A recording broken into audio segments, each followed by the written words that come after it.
நான் இங்கே வேலை பார்க்குறேன். நடந்து போயிட்டு இருந்தேன். அப்போ பின்னாடி ஃபாலோ பண்ணினே வந்தான். வந்துட்டு என்ன லிஃப்ட்டுக்கு வந்து கை பிடிச்சி இழுத்தான். நான் திரும்ப தட்டி விட்டுருவேன். திரும்ப எனக்கு பின்னாடி ஃபாலோ பண்ணி வந்து பின்னாடி வந்து கட்டி பிடிச்சி எனக்கு தப்பான தவறு இது பண்ண ஆரம்பித்தேன். அதனால் நான் இப்போ அசோசியேஷனில் கம்ப்ளைண்ட் கொடுத்துருக்கேன். ஆனால் அவங்க எதுவும் ரெஸ்பான்ஸே பண்ணல.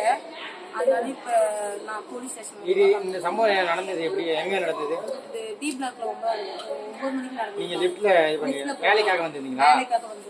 சரி, அந்த நபர் யாருன்னு உங்களுக்கு தெரியும்? யாருமே தெரியல. யாரும் தெரியாத நபர். வட இந்திய தமிழரா இல்லை வட இந்திய வட மாநிலத்தவரா தமிழ்நாட்டுல? மூஞ்சில துணி யாரா கட்டியிருந்தாரா? இல்ல அதெல்லாம் இருக்கு. லிஃப்ட்ல எதுவும் சிசிடிவி காட்சிகள்லாம் இல்லையா? அதெல்லாம் இருக்குது. எல்லாத்தையும் இருக்கு. அது நிர்வாகம் என்ன சொல்றாங்க? கம்ப்ளைண்ட் கொடுத்துருக்கோம். ஏதோ ரெஸ்பான்ஸ் எதுவும் கொடுக்கல. அதனால நான் காவல்துறையில புகார் கொடுத்துறீங்க. இப்போ என்னமா கோரிக்கை வைக்கிறீங்க நீங்க? அவனை சும்மாவே விடக்கூடாது. ஏன்னா இதுக்கு முன்னாடி கூட ஒரு மாசம் முன்னாடி இந்த மாதிரி சம்பவம் நடந்துச்சு. அதுக்கு எதுக்கு ரெஸ்பான்ஸும் கிடையாது. அதனால தான் இந்த வாட்டி இந்த போற வழியில லைட் தான் எங்களுக்கு லேடிஸ்க்கு யாருக்கும் சேஃபே கிடையாது. சேஃப்டி கிடையாதுங்க.